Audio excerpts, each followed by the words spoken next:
O sola fide é uma doutrina relacionada, muito ligada ao sola gratia, assim como os outros solas também. Agostinho, ele foi conhecido como o doutor da graça. Por quê?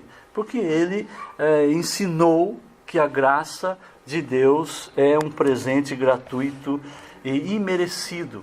Divulgou nos seus escritos que a graça era necessária para a nossa salvação. Tem duas afirmações antagônicas que possuem defensores entre os cristãos, entre os teólogos, entre os estudantes da palavra de Deus. A fé é uma parte do dom divino da salvação, ou a fé é uma contribuição do homem para a salvação. Aqueles que aprovam, defendem, ensinam que é uma cooperação do homem para a sua própria salvação, na verdade, esses defensores estão negando aquele desamparo total, a depravação total do homem.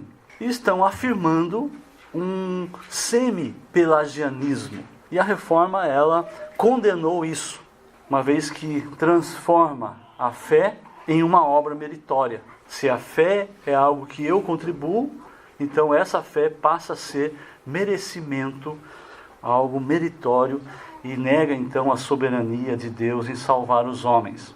Qual é o contexto da criação deste artigo, sola gratia?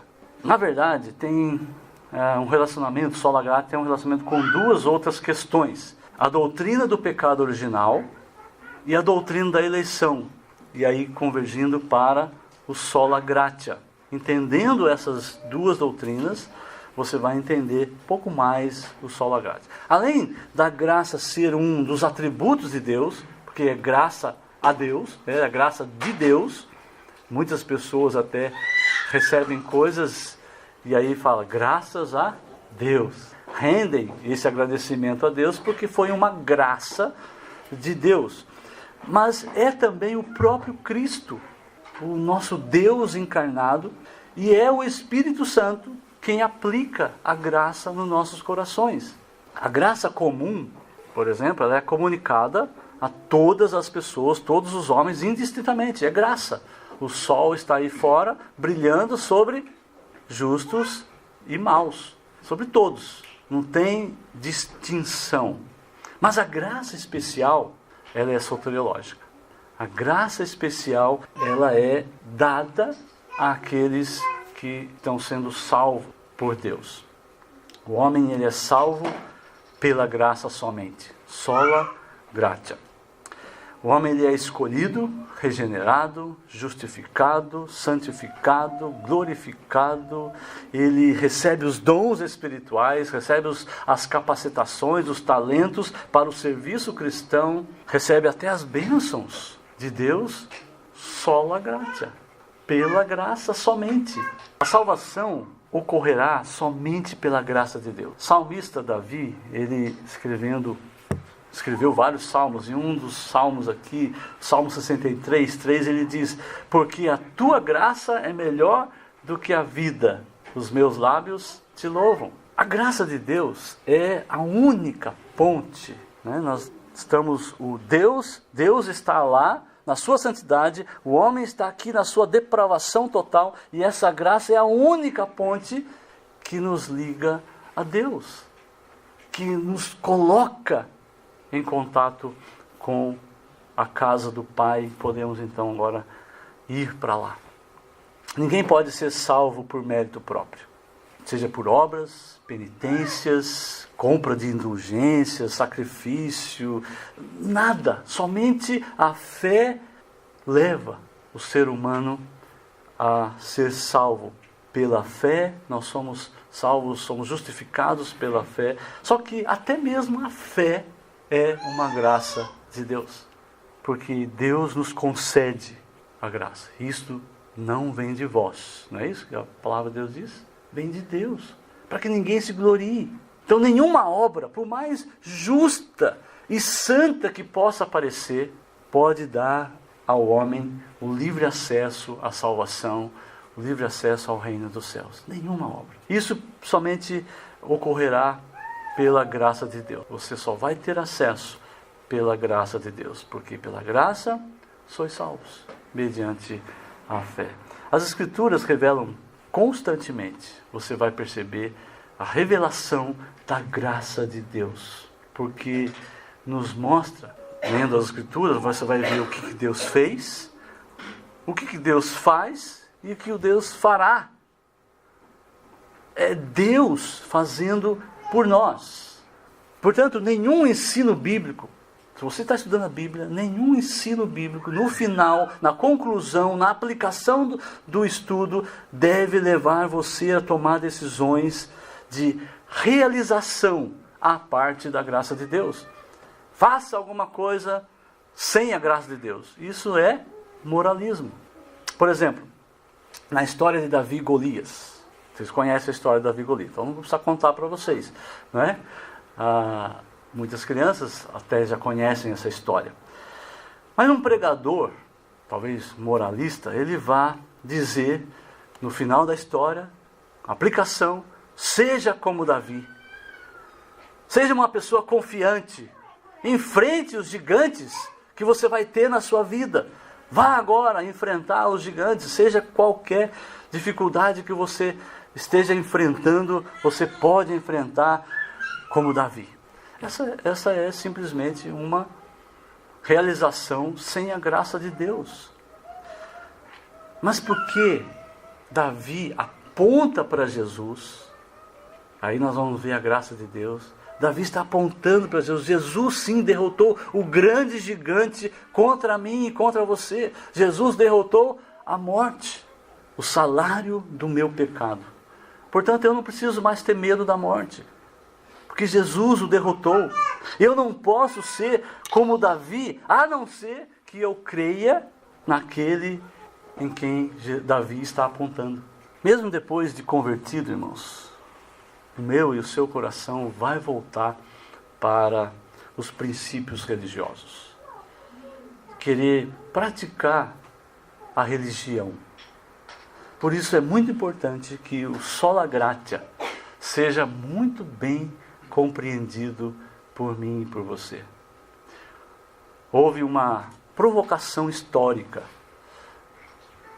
Pelágio, ele no fim do século IV, mais ou menos uns 30 e poucos anos, ele foi para Roma.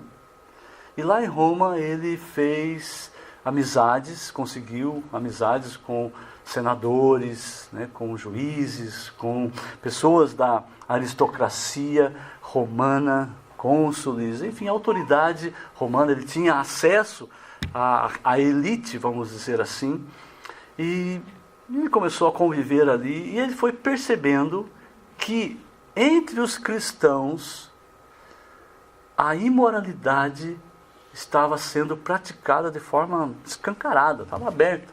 Não é como o nosso mundo hoje. Né? Hoje nosso mundo é muito santo. Né? Mas lá estava, naquela época, estava muito feio, esse negócio de gênero, sabe, essas coisas assim. Bom, ele percebeu essa imoralidade, percebeu que as pessoas estavam vivendo como se estivessem vivendo sem Deus. Também via cristãos percebendo isso e não fazendo nada. Totalmente indiferentes ao que estava acontecendo. E ele foi atrás. Por que ficou assim? Ele foi investigar, foi buscar a fonte. Por que os cristãos estavam vivendo dessa forma? E ele chegou numa publicação de Agostinho, onde Agostinho afirmava que ninguém podia ser continente, ninguém podia ser abster-se da imoralidade, a menos que Deus lhe desse essa dádiva. Agostinho havia escrito: concede-me o que ordenas e ordena-me o que queres. Pelágio pensou: se os cristãos acreditam que não podem ser continentes, então é de se esperar que eles pratiquem a incontinência, a licenciosidade, a imoralidade. Então ele escreveu um livro da natureza, e nesse livro ele sustenta que os seres humanos podem ter uma vida sem pecado, com seus próprios dons naturais, e cabe a eles fazer isto, mesmo sem a graça de Deus, só com os dons naturais que eles têm. E aí tem outras coisas que apareceu aí, a relação ao pecado original, se isso só pertence a Adão e tal. Toda essa briga causou uma controvérsia, iniciou-se uma controvérsia então entre Agostinho e Pelágio, e o pecado original, o livre-arbítrio, a graça, a eleição e assim por aí vai, que ocupou a igreja por mais de 100 anos. Foi seguindo até nos séculos seguintes essa discussão. Agostinho ele rejeitou esta posição de Pelágio, reagiu, produziu livros, produziu muito sobre doutrina da eleição, da predestinação, e a igreja condenou Pelágio. A igreja julgou e condenou Pelágio como herege e rejeitou completamente a sua proposta, a sua doutrina. A principal ideia de Agostinho pode ser resumida em duas palavras: incapacidade moral. A corrupção provocada pela queda, ela invadiu a humanidade de tal maneira que nós nascemos em um estado de morte espiritual, nós nascemos já servos do pecado e moralmente impotentes para fazer as coisas de Deus. Por exemplo, entre os não nascidos ainda, de novo, entre os não crentes, entre aqueles que não conhecem a graça de Deus, de fato, nós vamos encontrar pais que naturalmente amam seus filhos. Sim, vamos encontrar pessoas que não conhecem a Deus, mas que também desenvolvem afeições, parecem boas pessoas, mas se nós pesquisarmos bem, nós vamos ver que não há nenhum desejo no coração do homem caído para as coisas de Deus. Por quê? Porque o coração do homem caído é um coração de pedra, é um coração insensível. Do que está cheio o coração? Resposta a essa pergunta, diretamente o próprio Senhor Jesus nos dá, de maus desejos, de cobiças, de desejos egoístas. Muitos desses desejos são bons até do ponto de vista moral, mas negam totalmente a glória para Deus, porque são egoístas. Os homens e mulheres buscam segurança. Todos nós estamos buscando segurança, mas nós buscamos a segurança, o homem e a mulher buscam a segurança com esse coração egoísta. E a segurança que nós mais precisamos é a garantia de salvação. Mesmo que muitos ainda nem saibam que precisam desta segurança, lá no fundo o homem quer o seu futuro garantido. Infelizmente muitos olham o futuro e o futuro que enxergam é apenas a aposentadoria. Mas eles querem ter pelo menos a aposentadoria garantida. E aqueles que conseguem visualizar uma eternidade, eles vão atrás, vão querer. E aí muitas religiões têm nascido por aí para captar essas pessoas e acabam levando essas pessoas que estão buscando segurança. Embora tenhamos que pensar muito sobre isso, ou contemplar isso de maneira profunda, nós sabemos, mesmo que intuitivamente, que a pior catástrofe que poderia acontecer conosco seria o derramamento da ira de Deus, da ira punitiva de Deus sobre nós. A nossa insegurança, ela se torna cada vez maior, ela se agrava pela certeza de que nós merecemos a ira. Quando a gente começa a perceber que nós não somos bons, como às vezes afirmamos. Então, se Deus não fizer a obra, nos mantemos impotentes para fazer o bem espiritual. No fim das contas, se formos bem honestos, estou falando nós, humanos, o homem, vamos pensar assim como filósofos humanos, se nós formos bem honestos, nós teremos que admitir que somos incapacitados moralmente. É isso que Agostinho deixou bem claro nos seus escritos, essa incapacidade moral do homem.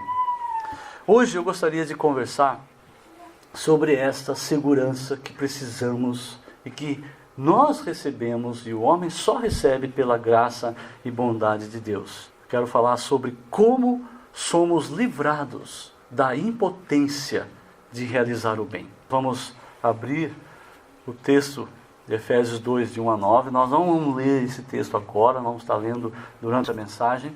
Nós queríamos orar, inicialmente, pedindo ao Senhor que nos dê graça, sola gratia, para compreendermos a palavra dele.